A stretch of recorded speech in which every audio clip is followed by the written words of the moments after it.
La question du travail, c'est un vaste sujet. C'est un vaste sujet parce que quand on parle de travail, on parle de gagner sa vie. Or, qu'est-ce que gagner sa vie au fond ? D'un point de vue matérialiste, gagner sa vie, c'est avoir la capacité, les moyens de subvenir à ses besoins. Mais quels sont ces besoins ? Alors il y a les besoins fondamentaux de base, qui sont se nourrir, se vêtir, se loger avec un minimum de confort. Et puis après, tous les besoins plus superflus, avoir une certaine satisfaction matérielle. Mais on sait aujourd'hui que ça n'est pas le seul objectif du travail.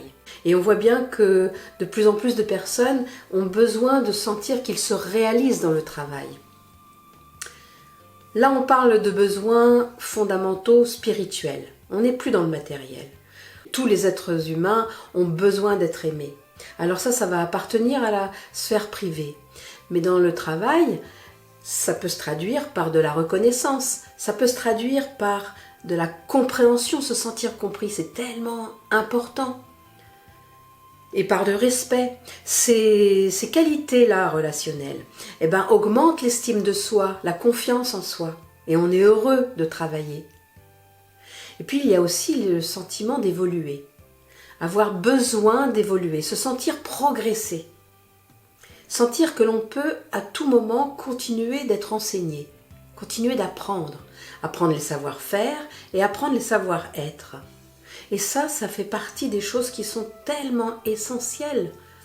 Ce sont des besoins qui sont, si on ne se sent pas nourri, quand on est nourri par le fait de continuer d'évoluer et d'apprendre, eh bien on se sent plein d'enthousiasme pour travailler. Et puis, le besoin de se sentir utile, d'être utile et de faire partie d'un groupe social. Ça fait partie des choses qui sont vraiment importantes.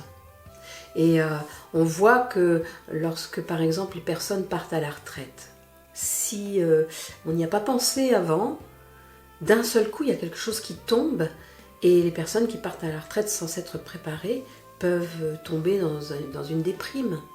Alors qu'à la retraite, on peut tout à fait se sentir utile. Toutes les déprimes, les mal-être, le manque de confiance, le burn-out traduisent finalement le manque de réponse à ces besoins spirituels. On observe qu'avec la crise sanitaire et le fait d'être obligé de ne pas travailler, beaucoup de personnes ont profité pour faire des formations et pour se reconvertir. Donc ça montre bien qu'à un moment donné, le fait d'être privé du travail, ça a permis de se re-questionner. Eh bien, ces questionnements-là, on pourrait dire que d'une certaine manière, c'est le côté positif, ou c'est un des côtés positifs, parce qu'il y en a de cette crise sanitaire, c'est d'avoir eu l'occasion de se repositionner par rapport au travail, et donc par rapport au fait d'avoir ce besoin de se réaliser. Il y a deux autres besoins essentiels et spirituels qui là vont rester dans la sphère privée. Le besoin d'absolu et le besoin de transcendance. Et ça reste dans la sphère privée parce qu'elles sont individuelles, personnelles, privées vraiment, et qu'elles sont hors du champ du relationnel. Voilà ma vision du travail, et peut-être que ça vous a donné des pistes de compréhension par rapport à là où vous en êtes, par rapport à votre travail.